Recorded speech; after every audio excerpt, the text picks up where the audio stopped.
The storm hit harder than anyone expected that August evening in 1867.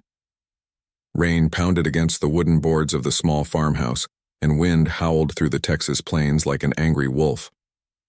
Margaret stood by her window, watching lightning tear across the black sky. She'd seen plenty of storms in her 3 years out here, but something about this one felt different. Maybe it was just her loneliness talking again. Her husband had been gone for over a year now. The fever took him quick, leaving her alone on this patch of land with nothing but memories and too much silence. At 32 years old, Margaret never imagined she'd be running a farm by herself miles away from the nearest neighbor. But here she was, surviving day by day, doing what needed to be done. Thunder crashed so loud it shook the dishes on her shelf. Margaret jumped, her heart racing. She decided to check on the animals in the barn before the storm got any worse. Wrapping her shawl tight around her shoulders, she grabbed the lantern and pushed open the door. The wind nearly ripped it from her hands. She fought her way across the muddy yard, rain soaking through her clothes in seconds. The barn door was already swinging loose on its hinges. That wasn't right. She always locked it tight before dark. Her stomach notched with worry as she stepped inside, holding the lantern high. That's when she heard it. A small whimper, barely audible over the storm. Not an animal sound, something else. Margaret's hand trembled as she moved the lantern toward the back corner where the hay was stacked. What she saw next made her freeze in place. A man lay crumpled in the straw, blood soaking through his buckskin clothing. His long black hair was matted with mud and more blood. Even in the dim light, Margaret could see he was badly hurt. His breathing came in shallow, painful gasps. But that wasn't what made her heart stop. Pressed against his side, eyes wide with terror, was a little girl. She couldn't have been more than 7 years old. Her small hands clutched the man's arm, and she stared at Margaret like a trapped animal ready to bolt or fight. The child's face was streaked with tears and dirt, her dark eyes full of fear and something else that Margaret recognized immediately. Fierce, protective love. Margaret's mind raced. She knew exactly what she was looking at. The man's clothing, his features, the way his hair was braided. He was Comanche, and that meant this child was too.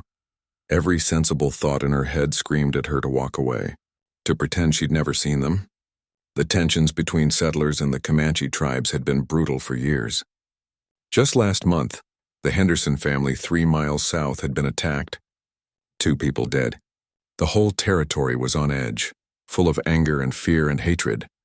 If anyone found out she'd helped them, she'd be branded a traitor. At best, she'd be run out of town. At worst, well, she didn't want to think about that. But as Margaret stood there, dripping wet and shaking, she couldn't take her eyes off that little girl. The child was terrified, clinging to the only person she had in the world, watching him die right in front of her. Margaret had lost her own father when she was young. She remembered that helpless, hollow feeling, that desperate need for someone, anyone, to help. The man's eyes fluttered open for just a moment. They locked onto Margaret's face. She saw pain there, yes, but also something she didn't expect. A quiet dignity, a desperate hope. And then his eyes rolled back and he went still. Not dead, but close to it. The little girl let out a soft cry and shook his arm, trying to wake him. When he didn't respond, she looked up at Margaret again. This time there was something different in her expression. A question. A plea. Margaret's hands were still shaking as she set down the lantern. She took a slow step forward, her mind still arguing with itself. This was insane. This could get her killed. She should leave them. She should get help. She should, but her feet kept moving. She knelt down in the straw carefully, keeping her movements slow so she wouldn't startle the child. Up close, she could see the extent of the man's injuries. A gunshot wound in his shoulder, still bleeding. Deep cuts across his chest and arms. He'd been in a fight, that much was clear. And whoever he'd fought with, they'd meant to kill him. The little girl pulled back, positioning herself between Margaret and the wounded man. Such a tiny thing, trying to protect someone 3 times her size. It would have been almost funny if it wasn't so heartbreaking. Margaret held up her hands, palms out, the universal gesture of peace. She'd seen Comanche hunters make that same gesture when they traded in town during the brief peaceful periods. The girl's eyes narrowed, but she didn't move.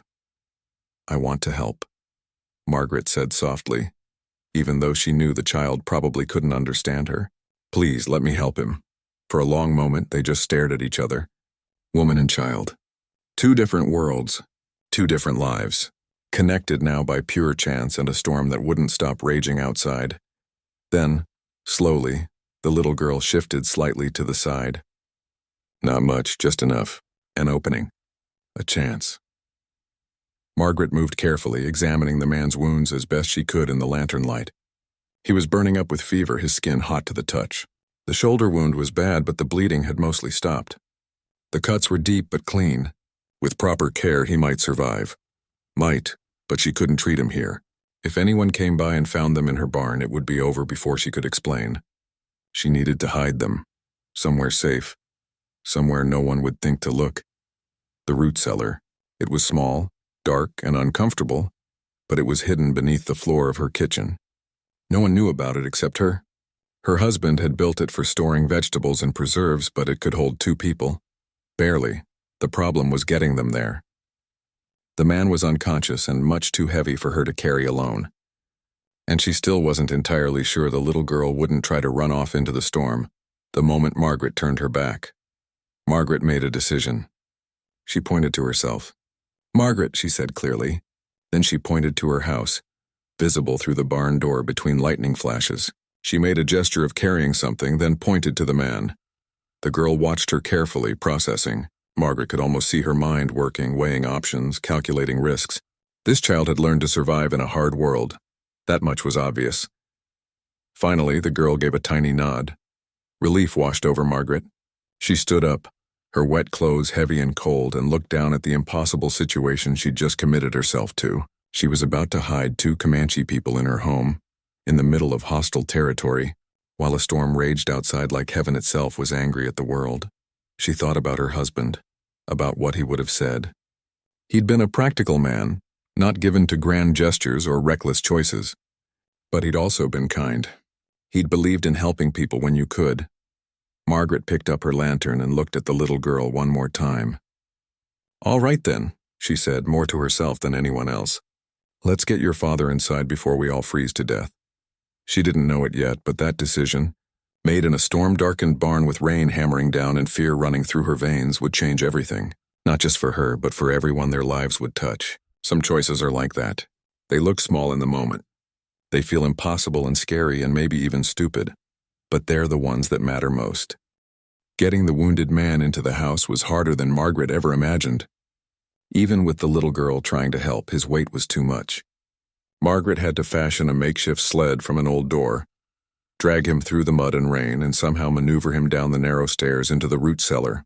By the time she finished, her arms felt like they might fall off. The cellar was small and damp, lined with shelves that held jars of preserved vegetables and dried herbs. There was barely enough room for the man to lie down, let alone space for the child and all the supplies Margaret would need. But it was hidden, and right now that was all that mattered. She worked through the night by candlelight, doing everything she knew how to do. First, she cleaned the gunshot wound in his shoulder. The bullet had gone straight through, which was lucky. No digging around for metal fragments. But the wound was angry and red, already showing signs of infection. She packed it with clean cloth soaked in whiskey, the only antiseptic she had. The cuts across his chest were deep but cleaner. She stitched them carefully, her hands steadier than her racing heart. The little girl watched everything with those intense dark eyes, never making a sound. Occasionally she'd reach out and touch the man's hand as if checking he was still alive. Margaret tried talking to her a few times. "What's your name, sweetheart?" Nothing. Just that steady, cautious stare. The child didn't trust her yet, and Margaret couldn't blame her. In the girl's world, white settlers were the enemy. Monsters who destroyed villages and killed families. And here she was, forced to rely on one to save her father's life. Because he had to be her father. The way she stayed so close, so protective. Margaret recognized that bond. It was written all over the child's face every time she looked at him. 3 days passed in a strange, tense routine. Margaret would wake before dawn, check on her animals, do her morning chores. Then she'd slip down into the cellar with food, water, and fresh bandages. The man remained unconscious, lost in a fever that wouldn't break. His skin burned hot, and he mumbled words in a language Margaret didn't understand. The girl would eat a little, drink some water, but never took her eyes off her father for long. Margaret tried different ways to communicate. She'd point at things and say their names in English. Water, bread, candle. The girl would watch but wouldn't repeat the words. On the fourth day, though, something shifted. Margaret brought down a bowl of soup, something warm and nourishing. She offered it to the child, who hesitated. Margaret took a sip herself first, showing it was safe. Then she handed it over. The girl took it carefully, and as she ate, Margaret pointed to herself again. "Margaret," she said clearly. The girl looked up, soup spoon halfway to her mouth. She studied Margaret's face for a long moment. Then, in a voice barely above a whisper, she said something that sounded like "little bird." Margaret smiled, the first real smile she'd felt in days. "Little bird? Is that your name?"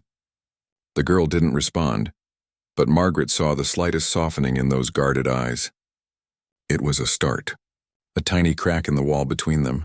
The fever broke on the fifth day. Margaret was changing the bandages when the man's eyes suddenly opened, clear and focused for the first time. He looked at her, then around the small space, then at his daughter. His hand moved quickly to his side, searching for a weapon that wasn't there. Little Bird grabbed his arm and spoke rapidly in their language. Margaret understood none of it, but the tone was clear. She was explaining, reassuring, telling him what had happened. The man's eyes came back to Margaret. There was confusion there, suspicion, but also recognition. He remembered seeing her in the barn. He tried to sit up and immediately gasped in pain, falling back down. "Easy," Margaret said, holding up her hands. "You're hurt bad. You need to rest." He didn't understand her words, but her meaning was clear enough. He studied her face, his expression hard to read. Then he looked down at his bandaged shoulder, at the stitched wounds on his chest. He touched the bandages carefully, testing them. When he looked back at Margaret, something had changed in his expression. Not trust, not yet, but maybe the beginning of understanding. Over the next week, a fragile system developed between them. Margaret would bring food and water 3 times a day. She'd check his wounds, which were finally starting to heal. The man, who she learned from Little Bird's gestures was called something like Two Eagles, began sitting up on his own. He was weak, but the strength was slowly returning. Little Bird became the bridge between them. Margaret started teaching her simple English words, and the girl, bright and quick, picked them up fast. Yes, no, thank you, more. Soon she could communicate basic needs. In return, she taught Margaret a few Comanche words. Margaret learned that the word that sounded like "ah-heh" meant yes and "kita" meant no. Margaret's routine became a careful dance of deception. Neighbors occasionally stopped by, and she had to act normal, invite them in for coffee, chat about the weather and crops and all the ordinary things people talked about. All while 2 Comanche people hid in her cellar below her kitchen floor. The worst moment came on the 12th day. Her nearest neighbor, a man named Robert who owned the land to the east, showed up unexpectedly. Margaret was just coming up from the cellar when she heard his horse. She barely had time to close the hidden door, cover it with a rug, and smooth her hair before he knocked. "Morning, Margaret," Robert said, hat in hand. He was a decent man, kind enough in his way. "Just checking on you. Haven't seen you in town lately." "I've been managing fine," Margaret said, blocking the doorway. She didn't invite him in, which was unusual and slightly rude. "Lots of work to do around here." Robert nodded, but his eyes drifted past her into the house. "You sure everything's all right?" "You look tired. Just haven't been sleeping well. You know how it is." She forced a smile. "The storm last week kept me up most of the night." "That was a bad one," Robert agreed. He shifted his weight, clearly wanting to say something more. "Listen, Margaret. I know you're out here alone, and that's not easy. If you ever need anything or if you see anything strange, you come get me. There's been talk of Comanche activity in the area. Some cattle gone missing. People are nervous." Margaret's heart hammered in her chest. "I haven't seen anything," she said, keeping her voice steady. "But I'll keep watch. Thank you for checking on me, Robert." He lingered another moment, then finally nodded and left. Margaret watched him ride away, her hands shaking. That had been too close. If he'd insisted on coming inside, if he'd heard any noise from below. She waited until he was completely out of sight before opening the cellar door. Two Eagles was standing at the bottom of the stairs, a piece of broken shelf wood in his hand like a weapon. He'd been ready to fight if necessary, even in his weakened state. Little Bird stood behind him, eyes wide. Margaret looked at them and they looked back at her. In that moment, the full weight of what she was doing hit her. She wasn't just helping 2 people. She was defying her entire community, breaking unspoken laws, risking everything she had. But when she looked at Little Bird's face, at the way the girl had slowly started to trust her, Margaret knew she couldn't stop now. She'd made her choice that stormy night in the barn. There was no going back. "It's okay," she said softly, even though Two Eagles couldn't understand her words. "You're safe here," Little Bird translated, and Margaret saw something flicker across the man's face. Not quite trust, but maybe the shadow of it. He lowered the makeshift weapon and nodded once. Margaret spent her evenings teaching Little Bird to read. She'd brought down an old primer that had belonged to her as a child. The girl was hungry for it, absorbing every letter, every word. Two Eagles would watch them sometimes, his expression unreadable. Margaret wondered what he thought about his daughter learning the language and ways of his people's enemies. One evening, Margaret was showing Little Bird how to write her name when Two Eagles spoke. It was the first time he'd addressed her directly. He said something in Comanche, his tone careful and deliberate. Little Bird looked up at Margaret. "Father says, 'Thank you.'" She struggled with the English words. "He says you, kind woman, good heart." Margaret felt something catch in her throat. She met Two Eagles' eyes across the dim cellar. In the candlelight, she could see he was younger than she'd first thought. Maybe close to her own age. The hardness in his face wasn't from years, but from survival, from loss, from living in a world that had become increasingly hostile. "You're welcome," she said quietly. Then, remembering the Comanche word Little Bird had taught her, she added, "Yura." It meant good, or maybe welcome. She wasn't entirely sure she was saying it right. But Two Eagles' expression softened slightly and he nodded. Little Bird smiled. A real smile this time, and Margaret realized something was shifting between them. The walls were coming down slowly but surely. Three people from different worlds, brought together by chance and circumstance, were becoming something unexpected. They were becoming a family. Two Eagles was strong enough to climb the cellar stairs by the third week. Margaret found him standing in her kitchen one morning before dawn, looking out the window at the land beyond. She nearly dropped the bucket of water she was carrying. He turned quickly, still moving with caution from his healing wounds. For a moment they just stared at each other in the gray morning light. This was the first time they'd stood face to face in a normal space, not cramped in the cellar with its low ceiling and shadows. "You shouldn't be up here," Margaret said, even though she knew he couldn't fully understand. "If someone sees you through the window," he seemed to grasp her concern. He stepped back from the window, then gestured to himself and toward the door. The meaning was clear.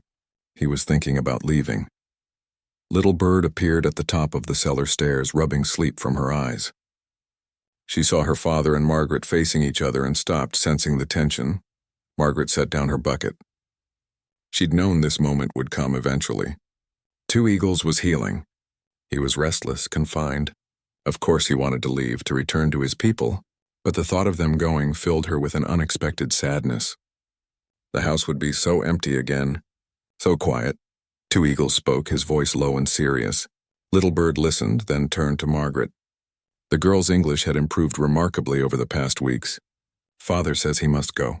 Stay here too dangerous for you, for us." Margaret nodded slowly. "I know it's dangerous, but where will you go?" "You're not fully healed yet," Little Bird translated. Two Eagles responded, and the girl said, "Father was hurt by his own people. Some warriors, they know, want peace with white settlers. Father tried to talk, tried to make peace. They say he is traitor. They try to kill him." This was more information than Margaret had gotten before. She looked at Two Eagles with new understanding. "You were trying to make peace? Between your people and mine?" Little Bird translated, and Two Eagles nodded. He spoke again, longer this time, and Margaret could hear the frustration and pain in his voice even without understanding the words. "Father says both sides lose too much," Little Bird explained, her young face serious beyond her years. "Too many dead. Too many children with no mother, no father. He thinks there must be a different way. But many warriors, they only want to fight. They say talking is weakness." Margaret pulled out a chair and sat down heavily. "So you were ambushed because you wanted peace. And now if you go back, they'll try to kill you again." Two Eagles understood enough to nod grimly. He touched his shoulder where the bullet had gone through. Then he spoke again, and Little Bird said, "But if we stay here, you will be hurt. Your people will call you traitor too. We bring you only trouble." It was true, of course. Margaret had known the risks from the beginning. But hearing it said out loud made it more real somehow. She looked at little Bird, at this bright, curious child who'd started to smile more often, who'd been teaching her Comanche songs in the evenings. Then she looked at Two Eagles, at the quiet dignity in his bearing despite everything he'd been through. "Maybe that's exactly why you should stay a while longer," Margaret said quietly. "Maybe we're proof that it's possible. People from both sides living under one roof, helping each other. If we can do it, others can too." Little Bird translated, speaking slowly to make sure she got the words right. Two Eagles listened, his dark eyes fixed on Margaret's face. When Little Bird finished, he was quiet for a long moment. Then he spoke just one word that Margaret had learned. "Ora." Good. The decision made, they had to be even more careful. Two Eagles could move around now, which meant he could help with work, but only when no one could possibly see. He began going out at night, helping Margaret with tasks she'd been struggling to do alone.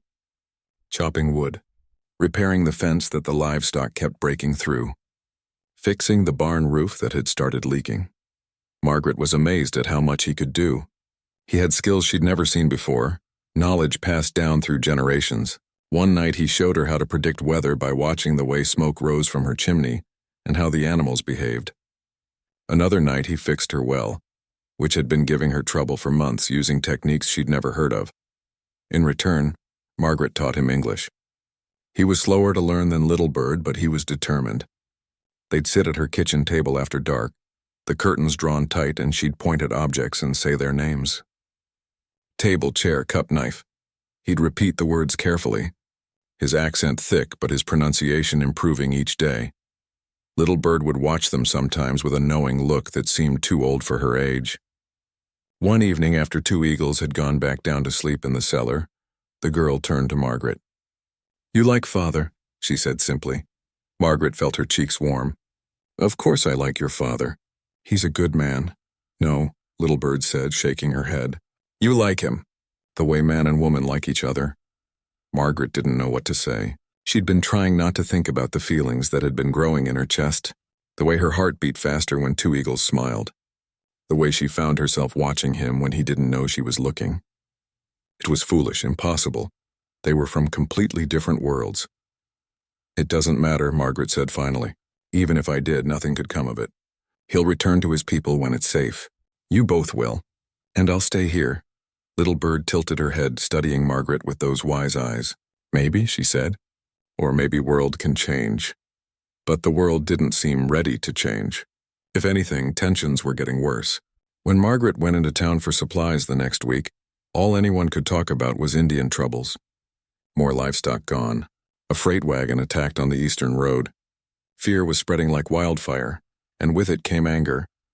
Margaret listened to the talk in the general store, her stomach tight with anxiety. A group of men in the corner were drinking and getting louder. One of them, a rough character named Bill who she'd always avoided, was talking about forming a hunting party. "We need to show them savages they can't keep attacking us," he said, slamming his whiskey glass down. "Track them down and make an example." Others nodded in agreement. Margaret kept her head down, gathering her supplies quickly. But as she was leaving, Robert caught her arm. "You be extra careful out there at your place," he said quietly. "Lock your doors at night. Keep your rifle close. Times are getting dangerous." Margaret nodded, not trusting herself to speak. If only he knew the truth. If only any of them knew. That night she told Two Eagles what she'd heard in town. Little Bird translated, and Margaret watched his face grow grim. He spoke urgently, and Little Bird said, "Father says he must leave soon. If there are hunting parties, they might come to your house. Search everywhere. Find us. Where would you go?" Margaret asked. "Back to your tribe? The ones who tried to kill you?" Two Eagles shook his head. He explained something longer, with Little Bird translating in pieces. His wife, Little Bird's mother, had died 2 winters ago. Childbirth, though Little Bird had been born years before. A second baby that didn't survive, taking her mother with it. Since then, it had been just the two of them. Two Eagles had family in his tribe, but those who opposed his peace efforts had turned many against him. He had some friends in a smaller band to the north, but getting there would mean crossing through dangerous territory. "We are caught between two worlds," Little Bird said, translating her father's words. "Not welcome in either." Margaret felt tears prick her eyes. She understood that feeling more than they knew. She was caught too, her heart pulled in directions it shouldn't go, her loyalties divided in ways that could destroy her. The next few days felt heavy with unspoken things. Two Eagles was healing well now, strong enough to travel. They all knew the time was coming when he and Little Bird would have to leave. But none of them wanted to talk about it. Margaret found herself cherishing small moments. Little Bird reading out loud from the primer, proud of every word she'd learned. Two Eagles teaching her a Comanche prayer of thanks before meals. The three of them sitting together in the kitchen after dark, sharing stories without needing many words. Just presence and understanding. One night, after Little Bird had fallen asleep in the cellar, Two Eagles and Margaret sat at the table together. The silence between them was comfortable now, not tense like it had been at first. He'd been practicing his English, and he spoke carefully. "You saved my life," he said, the words slow but clear. "Save my daughter, why?" Margaret thought about how to answer. "Because it was the right thing to do," she said finally. "Because she's a child who needed help. Because you're a person, not an enemy, just a person." He nodded slowly, processing her words. Then he reached across the table and placed his hand over hers. It was the first time he'd touched her deliberately, not by accident. Margaret's breath caught. "You have good heart," he said in careful English.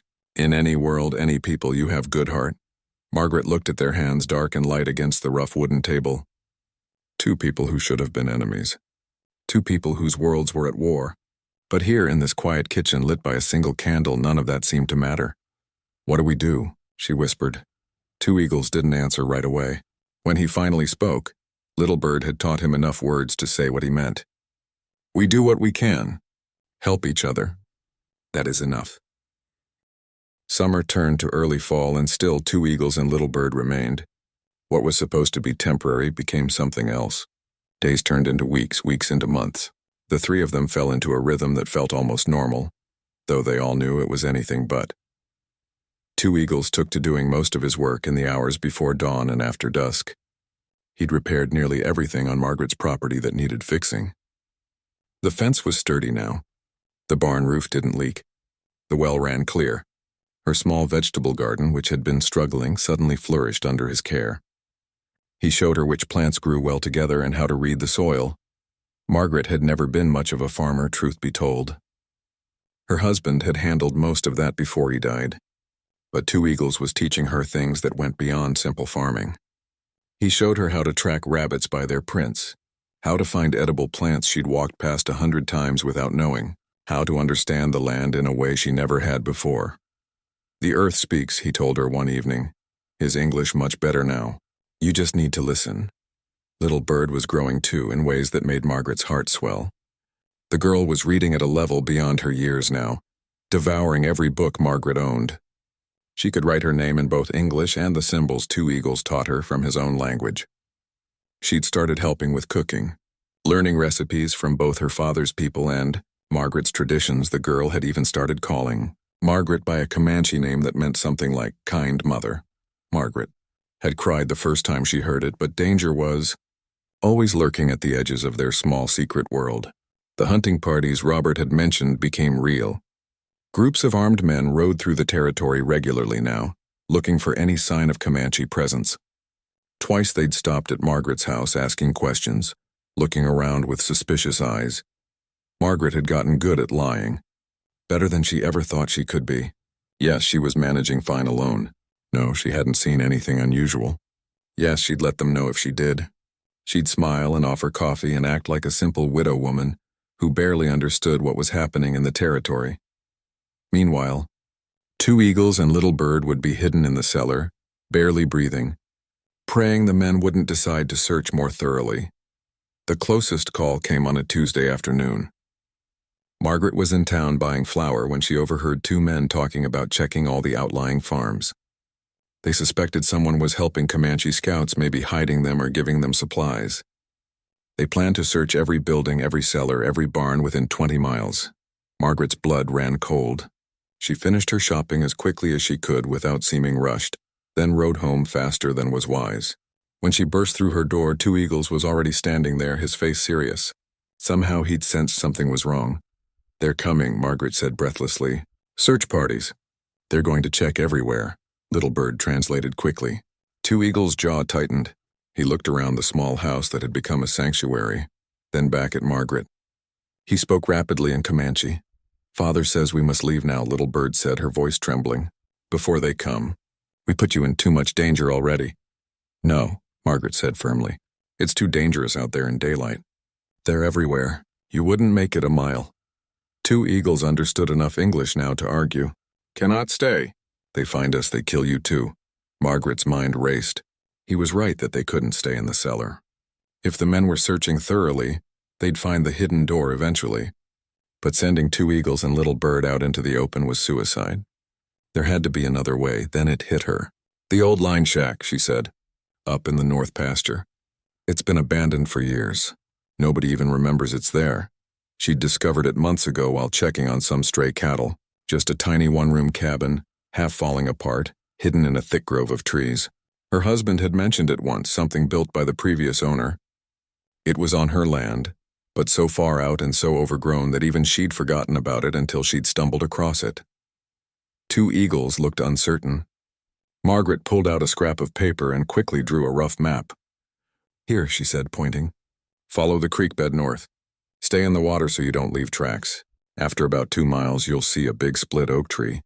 The cabin is just beyond it, in the trees. You can't see it from any direction unless you know it's there. Little Bird translated, and two eagles studied the map. He asked something, and Little Bird said, How long we stay there? Until it's safe, Margaret said. I'll come bring you supplies after dark. Food, blankets. It'll be rough, but it's better than being found here. Two eagles looked at her for a long moment.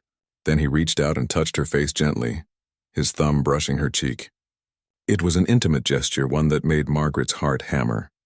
He said something soft in Comanche. Father says you are brave, Little Bird translated quietly.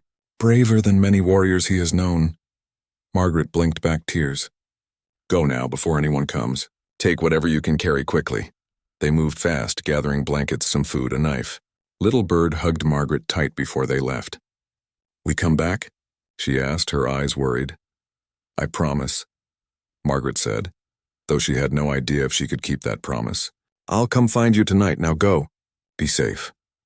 She watched from the window as they disappeared into the tree line, heading toward the creek. Her heart felt like it was being torn in two. Then she forced herself to breathe, to think, to prepare. She had to make this house look completely normal, like she'd been living alone all along. She spent the next hour erasing any trace of their presence. Extra blankets were hidden away. The cellar was cleaned of anything that might look suspicious. She even baked bread to make the house smell normal and domestic. The search party arrived just before sunset. 6 men, led by a federal marshal from the territorial office. Robert was with them, looking apologetic but determined. Sorry about this, Margaret, Robert said as they dismounted. Just procedure. We're checking every property. I understand, Margaret said, forcing herself to sound calm. You're welcome to look around. I've got nothing to hide. They searched everything. The barn, the cellar, the small rooms of her house. They looked in trunks and under beds. One man even climbed into the loft to check the rafters. Margaret's heart pounded the entire time, but she kept her expression neutral, even offered them water. The marshal was a sharp-eyed man named Coleman. He walked through her house slowly, looking at everything. He paused in the kitchen, studying the table. Margaret followed his gaze and felt her stomach drop. There were 3 chairs around the table. She lived alone. Why would she need 3 chairs? You entertain much? Coleman asked casually. Margaret's mouth went dry. She forced a small laugh. Oh, those. My husband and I always had 3 chairs. I suppose I never thought to put one away. Sometimes the neighbors visit, so I guess it works out. Coleman nodded slowly. He didn't look entirely convinced, but he didn't push further. After another 20 minutes, the men gathered outside. Everything looks fine here, Coleman announced. Sorry for the intrusion, ma'am. No trouble at all, Margaret said. I hope you find whoever you're looking for. Robert lingered after the others had mounted up. Margaret, can I ask you something? Her heart skipped. Of course not. Are you sure you're all right out here? You look tired, thin, like you've been working too hard. Relief washed over her. He was just concerned about her well-being, not suspicious. I'm managing, she said. It's hard sometimes, but I'm managing. If you ever need help or if you see anything strange, anything at all, you'll tell me. I will, Margaret lied. I promise. She watched them ride away, her legs shaking so badly she thought she might collapse. That had been too close. Way too close. As soon as darkness fell, Margaret packed supplies and headed for the north pasture. She found the old line shack exactly where she remembered it. Two eagles had already done some work on it, patching the worst holes in the roof with branches and grass. Little Bird ran to her when she entered, hugging her tight. Two eagles stood back, his expression grateful but worried. They searched everything, Margaret told them, setting down the supplies. But they didn't find anything. You're safe for now. Two eagles spoke and Little Bird translated. Father says this cannot continue. Too dangerous. We must find another way. I know, Margaret said quietly. She looked at Two Eagles, at the worry in his eyes, and felt something break open in her chest. But I'm not ready to let you go yet. The words hung in the air between them. Little Bird looked from her father to Margaret and back again, understanding more than she probably should at her age. Two Eagles stepped closer. He spoke in English, the words careful but clear. I'm not ready to go either. But Margaret, what we do? My people hunt me. Your people hunt me. Where we belong? Margaret didn't have an answer. She just knew that in this broken-down cabin in the middle of nowhere, with darkness all around them and danger on every side, she'd never felt more at home. Because they were together, the three of them, their own small family forged from impossible circumstances. We belong with each other, she said finally. Maybe that's enough for now. Two Eagles reached for her hand and she let him take it. Little Bird came and stood between them. 3 weeks passed with Two Eagles and Little Bird living in the old line shack. Margaret visited every night, bringing food and supplies, spending a few precious hours with them before returning home before dawn. It wasn't perfect, but it worked. They were safe, hidden, together in their own way. Then Little Bird got sick. It started as a simple fever. Margaret brought medicine from town, the kind that usually worked for common ailments, but the fever didn't break. Instead, it got worse. By the 3rd day, Little Bird's skin was burning hot and covered in a rash. Her throat was so swollen she could barely swallow water. Margaret recognized it with growing horror. Scarlet fever. She'd seen it before years ago when an outbreak swept through a town she'd lived in. It killed children fast if left untreated, and even with treatment there were no guarantees. Two Eagles was frantic. He held his daughter through the night, speaking to her softly in Comanche, trying to keep her comfortable. But Margaret could see the fear in his eyes. He'd already lost his wife. The thought of losing Little Bird too was destroying him. She needs real medicine, Margaret said on the 4th morning, after another night of watching the girl's condition worsen. The kind the doctor in town has. Stronger than what I can get from the general store. Two Eagles understood. His face was drawn, exhausted from lack of sleep. You go to doctor. He asked questions. I don't care, Margaret said firmly. I'll tell him it's for me. I'll say I'm sick. Whatever I have to say. She rode into town that afternoon, her mind racing with the story she'd prepared. But when she got to Dr. Henderson's office, her carefully planned lies started falling apart under his questions. Scarlet fever doesn't usually affect adults this severely, Dr. Henderson said, peering at her over his spectacles. He was an old man, experienced, not easily fooled. And you don't look feverish to me, Margaret. You look worried and tired, but not sick. Margaret's hands twisted in her lap. I just need the medicine, please. How much are you asking for? He looked at the list she'd written. This is enough to treat someone for weeks. That's a lot of medicine for one person. He paused, studying her face. Or maybe it's not for one person? Margaret's heart pounded. She couldn't lie to him anymore. The weight of all the secrets was crushing her. Please, she whispered. A child is dying. I just need the medicine. Dr. Henderson was quiet for a long moment. What child? She couldn't answer, couldn't say the words. If she told him, it was over. They'd all be destroyed. But the old doctor seemed to understand something in her silence. He stood slowly and went to his medicine cabinet. He pulled out bottles and packages, measuring carefully. When he was done, he had a collection of medicines that Margaret knew would cost more than she could afford. This should help bring down the fever, he said quietly. Give the child small sips of this every few hours. This powder mixed with water for the throat, and this tonic twice a day. He wrapped everything carefully and handed it to her. Then he named a price that was less than half what it should have been. Margaret stared at him, tears in her eyes. Dr. Henderson, I don't want to know, he said, holding up his hand. I don't want to know where this child is or who they are. But I became a doctor to save lives, not to let children die because of politics and hate. He met her eyes steadily. You take care now, Margaret, and you be careful. She rode back faster than was safe. The precious medicines clutched to her chest. But as she approached her property, she saw something that made her blood run cold. A horse was tied outside her house. She recognized it immediately. It belonged to Tom, the young ranch hand who helped her sometimes with heavy work. Tom was early. She'd forgotten he was supposed to come by today to help move some lumber, and if he was waiting for her, he might have gotten curious, might have walked around, might have seen the path she'd worn through the grass heading north toward the pasture. Margaret forced herself to approach calmly. Tom was sitting on her porch steps whittling a piece of wood. He looked up when she arrived. "Afternoon, Miss Margaret," he said. "You were out. I thought I'd wait a bit. Sorry about that," she said, dismounting carefully so he wouldn't see the bulge of medicines in her saddlebag. "Had some errands in town." Tom nodded, but something in his expression made her nervous. He wasn't looking at her quite right. "I was walking around checking what lumber you wanted moved. Noticed you got a path worn through the grass heading north. Goes a long way too. I followed it a bit." He paused. "Where's it go?" Margaret's mouth went dry. "Oh, that. I've been checking on some cattle that wander up that way, making sure they're all right." "Funny thing though," Tom said, still whittling, not looking at her. "I heard something. Singing, kind of. Not in English." Now he did look up, his young face troubled. "Miss Margaret, what's going on?" In that moment, Margaret had to make a choice. She could lie, but Tom clearly knew something was wrong. She could threaten him, but that wasn't in her nature. Or she could trust him with the truth and risk everything. She was saved from deciding by a sound that shattered the afternoon quiet.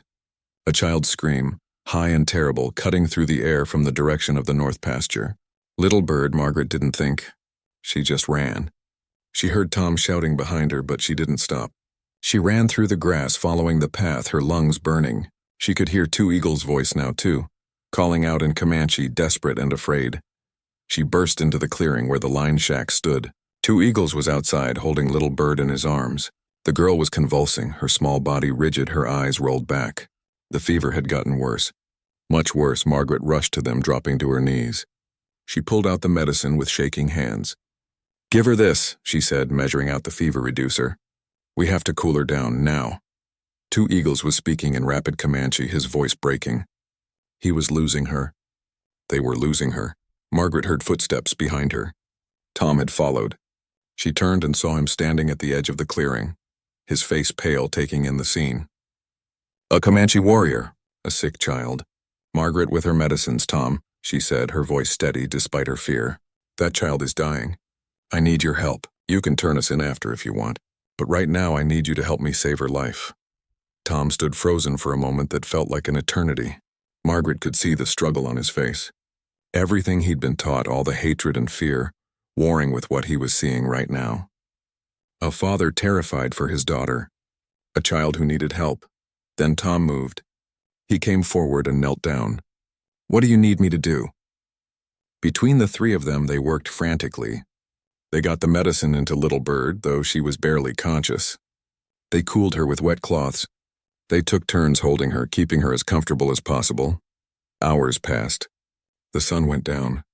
Tom had stayed, never once suggesting he would leave or report them. He'd even ridden back to Margaret's house to get more supplies, water, blankets. Finally, near midnight, Little Bird's fever broke. She opened her eyes, weak but aware. She looked at her father and whispered something in Comanche. Two Eagles pulled her close, tears streaming down his face. Margaret sat back, exhausted. She felt Tom's hand on her shoulder. "I won't tell anyone," he said quietly. "I don't understand all this, and I'm not sure it's right. But I can't report a little girl and her father who just want to live." Margaret looked up at him. "Thank you," she whispered. Tom shook his head. "I lost my little sister to fever 3 years ago. I couldn't save her, but maybe I helped save this one." He stood up. "I'll keep your secret, Miss Margaret. But you should know not everyone's going to be like me. Eventually someone's going to find out." "I know," Margaret said. She looked at Two Eagles, at Little Bird sleeping peacefully now in her father's arms. "I know." After Tom left, promising to return in a few days to check on them, Margaret sat with Two Eagles in the darkness. Little Bird was finally resting comfortably, the danger past. "Close call," Two Eagles said in English. His language skills had improved so much. "Too close. They're all close calls," Margaret said tiredly. "Every day is a close call. Two Eagles reached over and took her hand. What we do, Margaret. Cannot live like this forever. She knew he was right, but she didn't have an answer. They were trapped in an impossible situation, held together by love and circumstances, but surrounded by a world that wanted to tear them apart. I don't know, she admitted, but we're alive. All three of us. That's something. Little Bird stirred in her sleep and murmured something. Margaret leaned over to check on her and felt the girl's hand grip hers weakly. Even in sleep, the child was holding on to both of them. Her father and the woman who'd become like a mother to her. Margaret looked at Two Eagles over Little Bird's sleeping form. In his eyes, she saw the same fear and love and desperation she felt. They were a family now, whether the world liked it or not. And that made everything more complicated and more dangerous, but also more worth fighting for. Little Bird recovered slowly over the next week. The fever was gone, but she was weak, needing rest and careful attention. Margaret moved them back to the main house, to the cellar, where at least there was more comfort. The risk felt worth it now. The girl needed proper care, warm food, a real bed. Tom kept his promise. He came by every few days, always with some excuse about work that needed doing. But really, he was checking on them, making sure they were safe. He'd even brought Little Bird a carved wooden horse he'd made, which made the girl smile for the first time since she'd been sick. But Margaret could feel something building, a tension in the air like the stillness before a storm. When she went to town for supplies, people whispered. They looked at her differently. Robert had stopped by twice, asking careful questions about whether she was sure everything was all right. Even the general store owner had commented that she seemed to be buying an awful lot of food for one person. The breaking point came on a cold October morning. Margaret woke to the sound of horses, multiple horses. She looked out her window and felt her heart stop. At least a dozen men were approaching her property, armed and grim-faced. At the front rode a man named Crawford, a rancher from the southern part of the territory. She'd heard about him. His wife had been killed in a Comanche raid 2 years ago, and he'd been filled with hatred ever since. Margaret's hands shook as she dressed quickly. She ran down to the cellar. Two Eagles was already awake, alert to the danger. He'd heard the horses, too.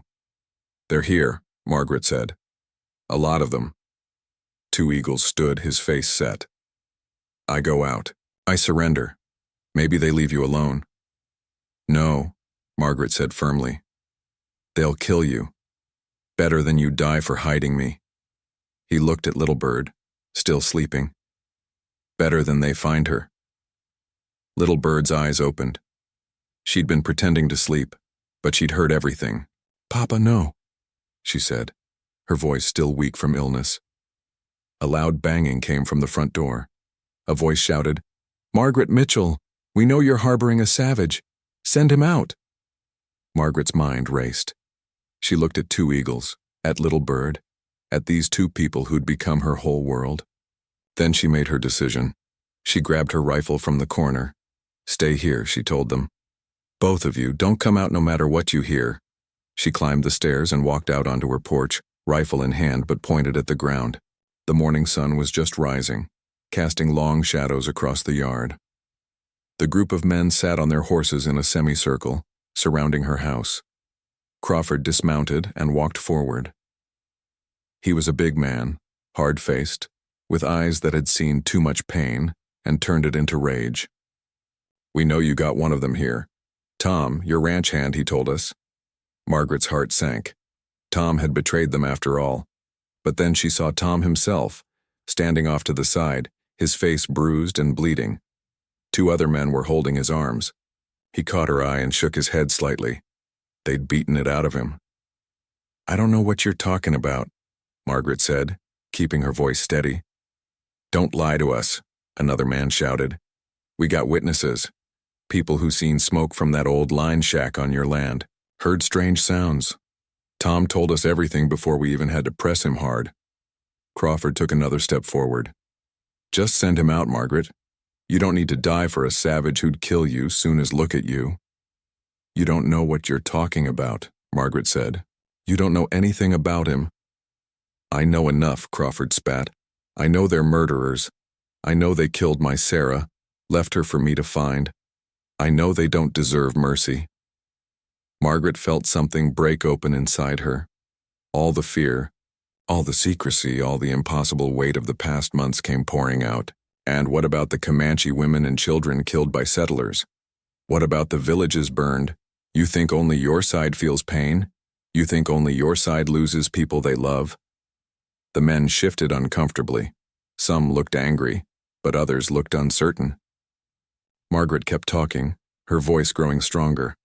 The man you're looking for, he was trying to make peace. His own people turned on him for it. They tried to kill him because he believed there had to be a better way than all this killing. And you want to finish what they started? He's still a Comanche, Crawford said. Still the enemy. He's a father, Margaret said. He's a man who loves his daughter and wants her to grow up in a world that's better than this. Just like you wanted for your children before this war took everything from you. Crawford's face twisted. Don't you dare talk about my family. I'm not your enemy, Crawford. And neither is he. The enemy is the hate, the revenge, the cycle that just keeps going and going until there's nobody left on either side. The door behind Margaret opened. Her heart stopped. Two eagles stepped out onto the porch, hands raised, showing he was unarmed. Behind him, Little Bird appeared, holding on to her father's leg. No, Margaret breathed. Two eagles spoke, his English clear now despite his accent. I am Two Eagles, I come out. You let woman go, you let my daughter go. This is between you and me. The men raised their rifles. Crawford's hand went to his pistol. Margaret moved without thinking, stepping between Two Eagles and the guns. She spread her arms wide, shielding him with her body. If you want him, you'll have to go through me first, she said. Margaret, move, Crawford ordered. No. This is crazy. He's a Comanche. They're killers.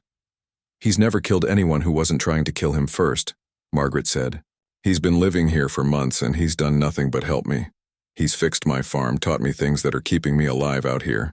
He's a good man, a better man than most I've known. Robert pushed forward from the back of the group. Margaret, please think about what you're doing. I have thought about it, Margaret said. I've thought about nothing else for months, and I know this is right. Killing him doesn't bring anyone back. It just adds more death to death. Crawford's face was red with fury. He moved forward and grabbed Margaret's arm, trying to pull her aside. Two eagles reacted instantly, stepping forward to defend her. Crawford swung at him. Two eagles dodged and caught his arm. No! Little Bird screamed. Everything happened at once. Several men dismounted, rushing forward. Margaret tried to get between them. Someone shoved her hard. She stumbled and fell. A gunshot rang out, but it went wide. More men were shouting. Tom broke free from the men holding him and jumped into the fray, trying to pull people apart. In the chaos, another shot fired. Margaret felt a burning pain in her side. She looked down and saw red spreading across her dress. She'd been hit. The fighting stopped instantly. Everyone froze. Margaret pressed her hand to her side, feeling warm blood seep between her fingers. She looked up and saw Two Eagles' face, horror and rage mixed together. She saw Crawford still holding his pistol, looking shocked at what had happened. You shot her, Tom said, his voice full of disbelief. You shot Margaret. The men began talking all at once, some angry, some defensive. Crawford's hands were shaking. I wasn't aiming at her, I was trying to. You were trying to kill an unarmed man, Margaret said, her voice weak but clear. She slid down to sit on the porch steps. Two eagles catching her, supporting her. An unarmed man who was defending a woman you were attacking. How does that make you any different from what you hate? Two Eagles was speaking to her in Comanche, his hands pressing against her wound, trying to stop the bleeding. Little Bird was crying, holding on to both of them. Robert pushed through the crowd and knelt beside Margaret. He looked at the wound, then up at Two Eagles. We need to get her to the doctor now. I'll take her, Two Eagles said. You can't, one of the men said. You step foot in town, you're a dead man. Then I die, Two Eagles said simply. But first, I save her. She saved my life. I save hers. Margaret grabbed his hand. Don't be stupid, she whispered. You have to think about Little Bird. The little girl was sobbing now, looking at the blood on Margaret's dress. terrified of losing another person she loved. Robert stood up and faced the crowd. Listen to me, all of you. Look at what we've done here. Look at what we've become. We came to drive out an enemy, and instead we've shot a woman who's done nothing but survive out here alone and help people who needed it. She was hiding a Comanche, someone argued. She was showing mercy, Robert shot back. She was being what we're supposed to be, human, decent, better than our worst impulses. He looked at Crawford. Is this what Sarah would have wanted? For you to shoot women? For you to become the thing you hate? Crawford's face crumbled. He dropped his pistol and put his hands over his face. His whole body shook. I just wanted it to stop hurting, he said, his voice breaking. I just wanted someone to pay for what they took from me. Making others pay doesn't stop the hurt, Margaret said softly. It just spreads it around, trust me. I know about loss, too. Little Bird suddenly spoke up, her English words clear despite her tears. My mama died. I understand. I understand losing someone. She looked at Crawford. But my papa, he good man. He not the ones who hurt your family. He tried to stop the fighting. Please, please don't take him from me too. The sight of the little girl, still weak from illness, begging for her father's life, seemed to break something in the crowd. Men, who'd been ready for violence moments ago, now looked uncomfortable, ashamed. An older man Margaret recognized as the territorial judge spoke up. This has gone far enough. Margaret woke up in Dr. Henderson's back room, her side bandaged and aching. The bullet had gone clean through, missing anything vital. She was lucky, the doctor told her. A few inches to the left and she'd be dead. Two eagles sat in the corner of the room, his hands bound with rope. A deputy stood guard by the door. When Margaret's eyes opened, two eagles leaned forward, relief flooding his face. You're awake, he said softly. Where's Little Bird? Margaret asked, her voice hoarse. With the doctor's wife. She's safe. They're treating her well. Margaret tried to sit up and gasped at the pain. Dr. Henderson appeared and gently pushed her back down. Easy now. You lost a lot of blood. You need to rest. What's going to happen? Margaret asked. The old doctor's face was grave. There's going to be a hearing. The territorial commander arrived yesterday. Colonel Harrison. He wants to sort this whole mess out properly. The whole town's talking about it. About you. About them. Over the next few days, as Margaret recovered enough to move around, she learned just how much their story had spread. It wasn't just the town talking. Newspapers had picked it up. A woman shot defending a Comanche warrior. A child caught between two worlds. Peace seekers on both sides being destroyed by those who wanted only war. Margaret was moved to a room at the boarding house, with Little Bird brought to stay with her. Two eagles remained in custody, but he wasn't being treated like a prisoner anymore. More like someone waiting for a decision. The deputy who'd been so hostile at first started bringing him decent food, even let Little Bird visit her father for a few hours each day.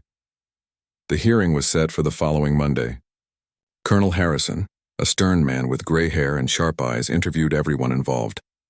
Margaret, two eagles through a translator, Tom, Crawford, Robert, even Little Bird. He listened to each story carefully, taking notes, asking questions. Margaret was nervous as she sat across from him in the boarding house parlor. Her side still hurt, making every movement a reminder of what had happened. Tell me why you did it, Colonel Harrison said. Why risk everything for a Comanche warrior and his child? Margaret thought about her answer carefully. Because they needed help and I could give it. Because the moment I decided someone's life wasn't worth saving based on their birth or their people, I'd become the very thing I was afraid of.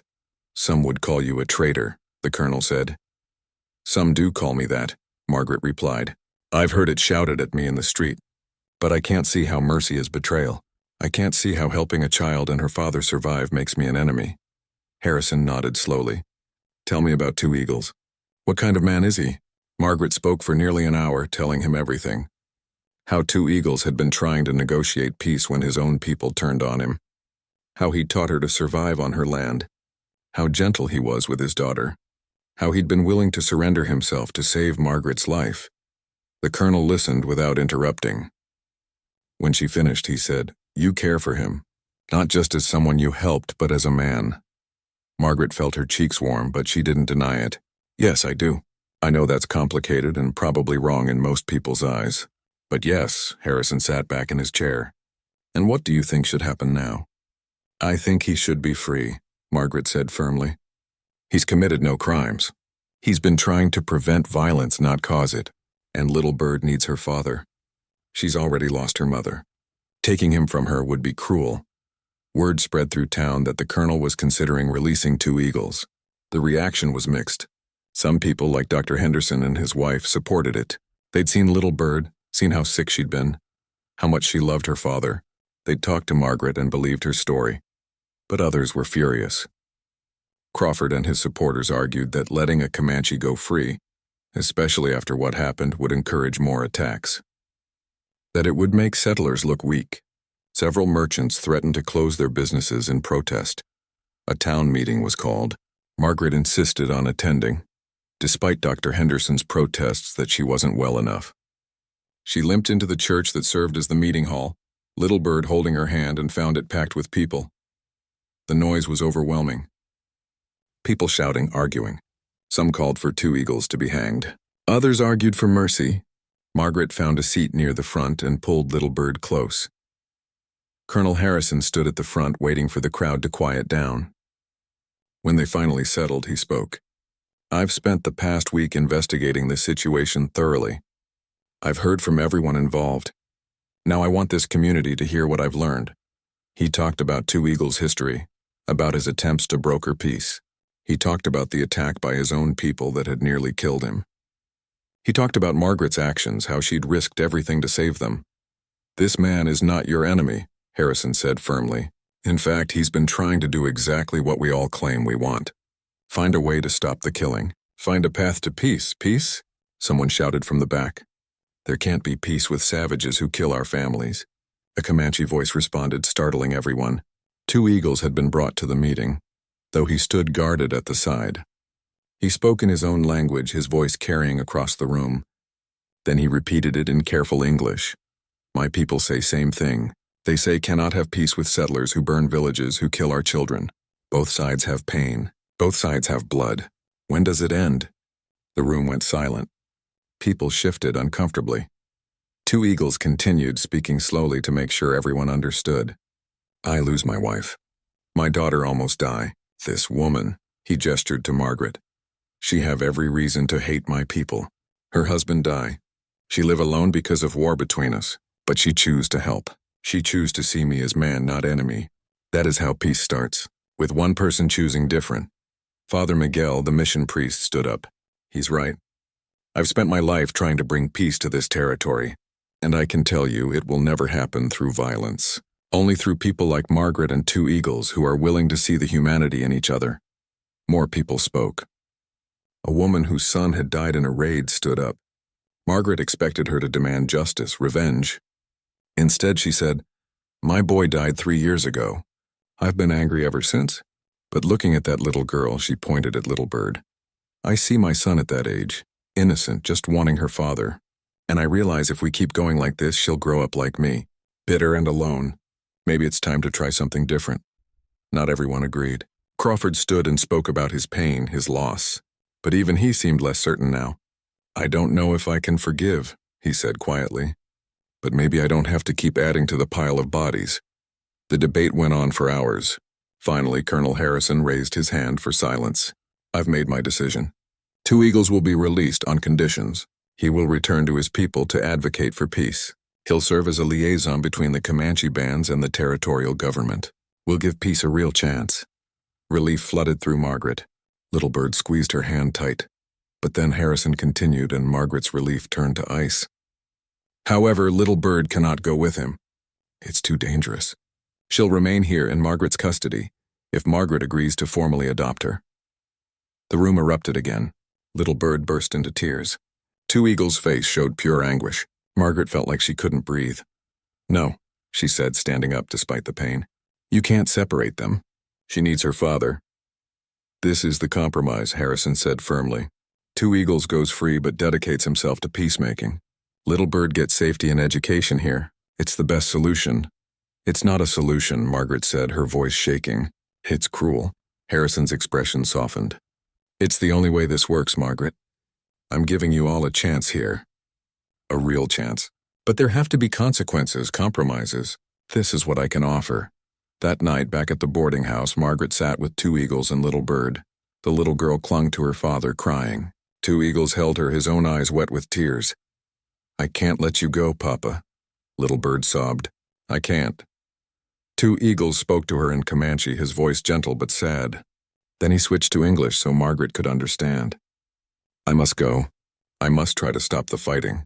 How many other little girls lose their papas if I don't try?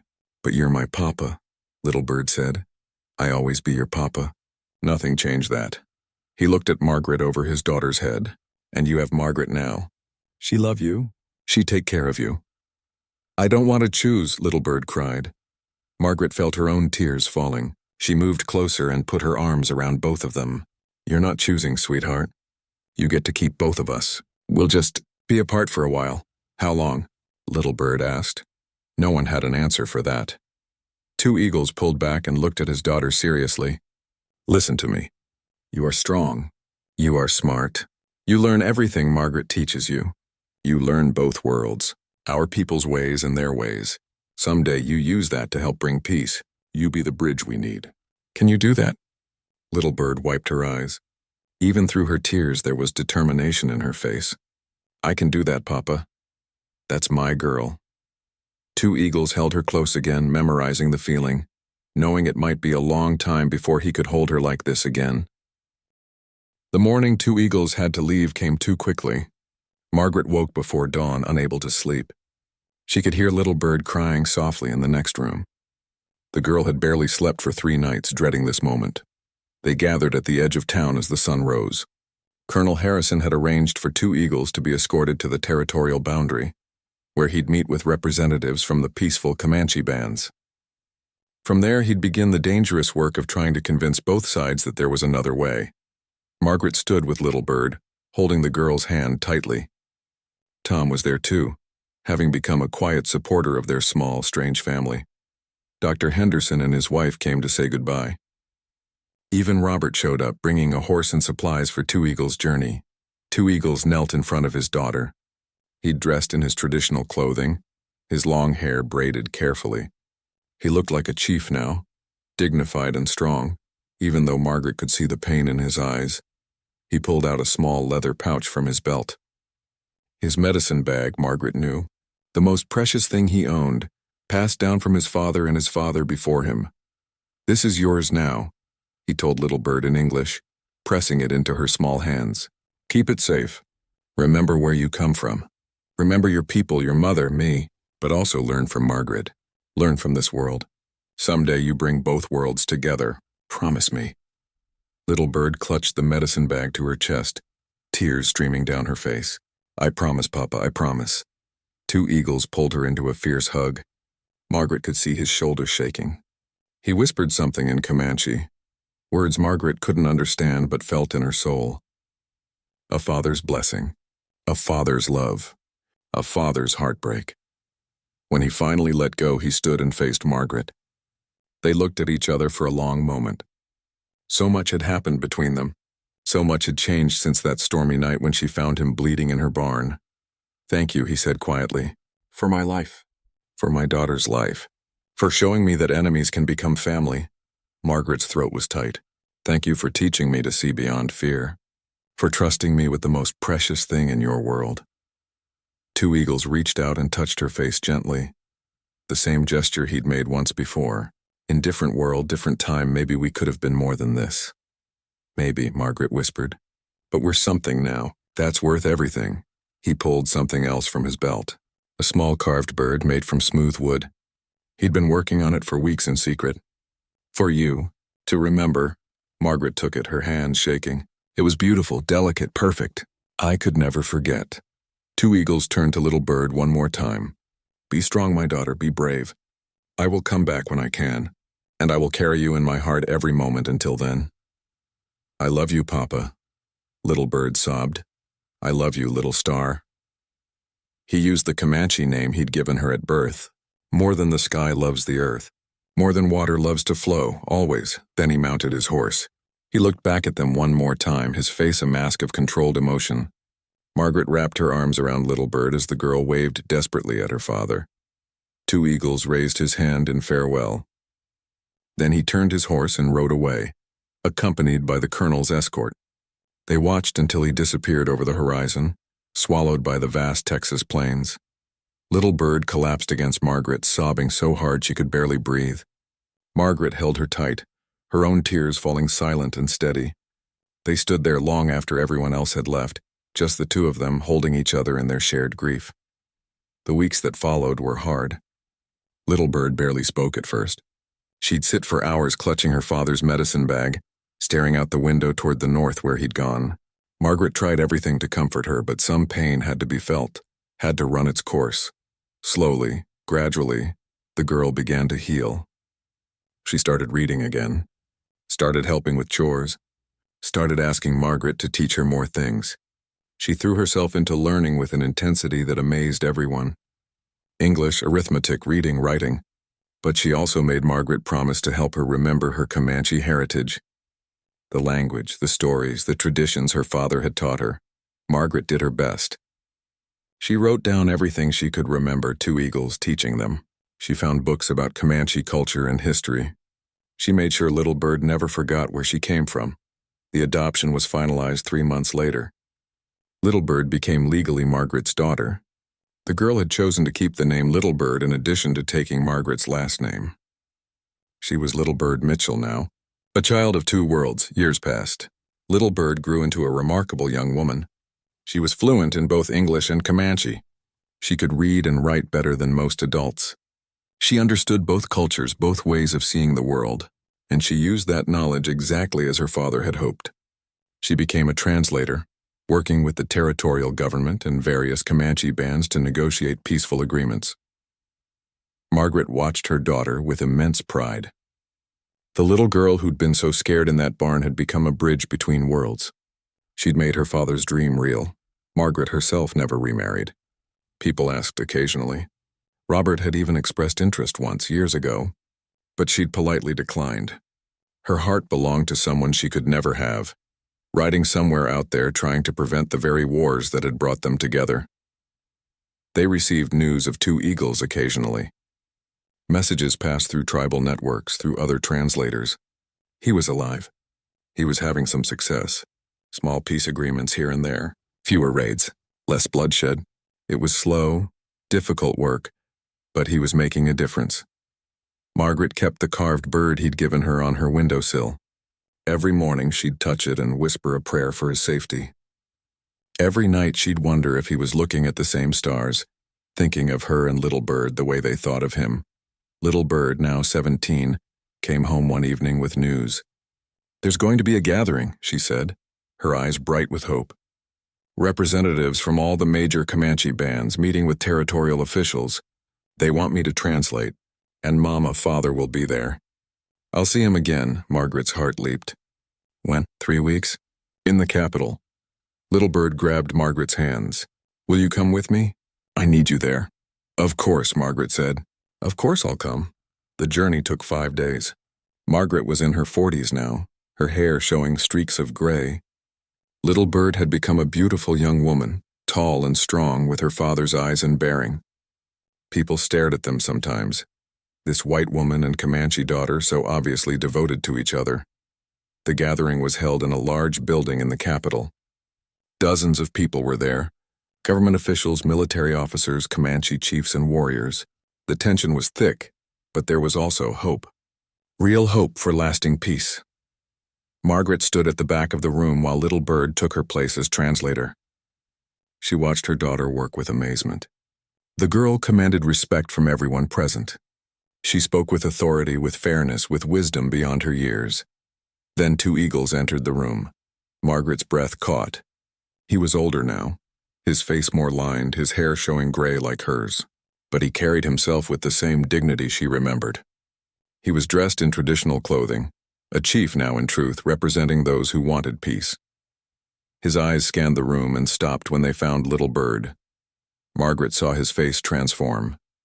Joy, pride, love all mixed together. Little Bird saw him and her composure cracked for just a moment. She pressed her hand to her heart, their signal. I carry you here, it meant. Two eagles did the same. The negotiations lasted 3 days. Margaret watched from the sidelines as history was made. A comprehensive peace treaty, the first of its kind in the territory. Not perfect, but real, a foundation to build on. And at the center of it all was Little Bird, her daughter, making sure both sides truly heard each other. When it was over, after all the papers were signed and the officials had left, two eagles finally approached. Margaret had been waiting outside, giving him time alone with Little Bird first. But now the girl brought him to her, and the three of them stood together for the first time in nearly a decade. Two eagles looked old and tired, but his eyes were warm as they studied Margaret's face. You have not changed, he said in English that was now nearly perfect. Liar, Margaret said with a soft laugh. I'm old and gray. Still beautiful to me, he said simply. Little Bird looked between them and smiled. I'll give you two a moment, she said tactfully, walking away. Margaret and Two Eagles stood in awkward silence for a moment. Then they both spoke at once. I've missed you. I thought about you. They laughed and some of the tension broke. You raised an amazing daughter, Two Eagles said. She is everything I hoped she would be. Everything her mother would have been proud of.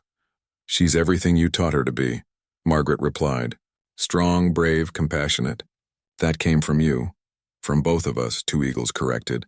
He reached out and took her hand, the gesture feeling familiar even after all these years. I have thought about you every day, wondered if you were well, if you were happy. I've done the same, Margaret admitted. And I've waited. Always hoped that maybe someday